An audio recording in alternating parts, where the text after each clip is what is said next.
Message number 20, a continuation of message number 19, where there is darkness, turn on the light. When you are in the dark and are able to recognize the need for light, you are beginning to remember why you are here. Imagine walking into a dark room. Before, you may have cursed the darkness, analyzed the shadows moving about in the darkness. Fall on your knees in despair and hopelessness, or put effort into arranging things in the room to provide some comfort and peace. Today, you are entering the dark room and immediately recognizing what is needed. You reach for the light switch and turn it on. Healers are helpers who see the need and then provide what is needed.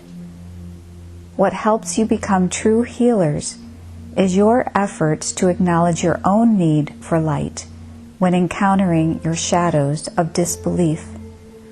Disbelief is your refusal to believe the truth about love, about yourself, and about others.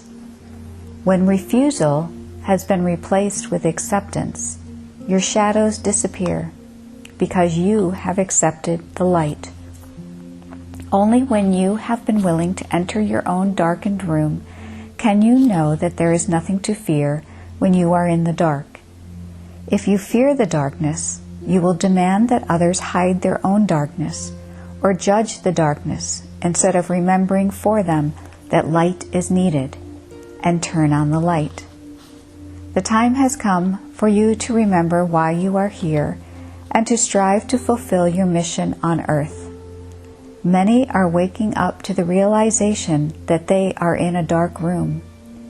Without the old ways of coping, it is easy to lose sight of the need for light, let alone remember that the answer is to find the light switch and turn it on.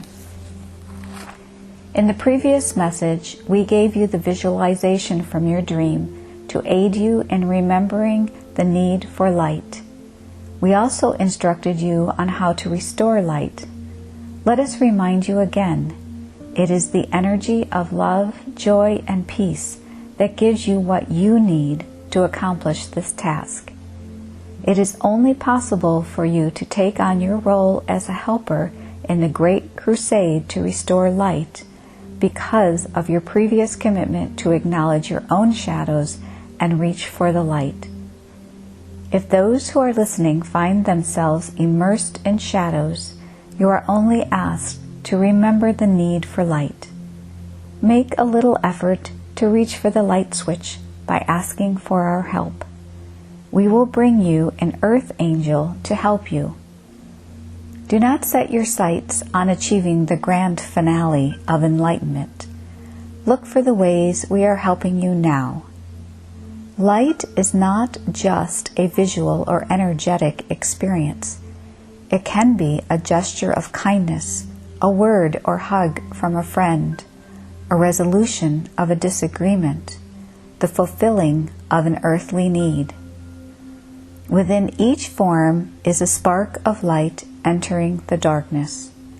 The more sparks that enter, the brighter the room becomes. End of message.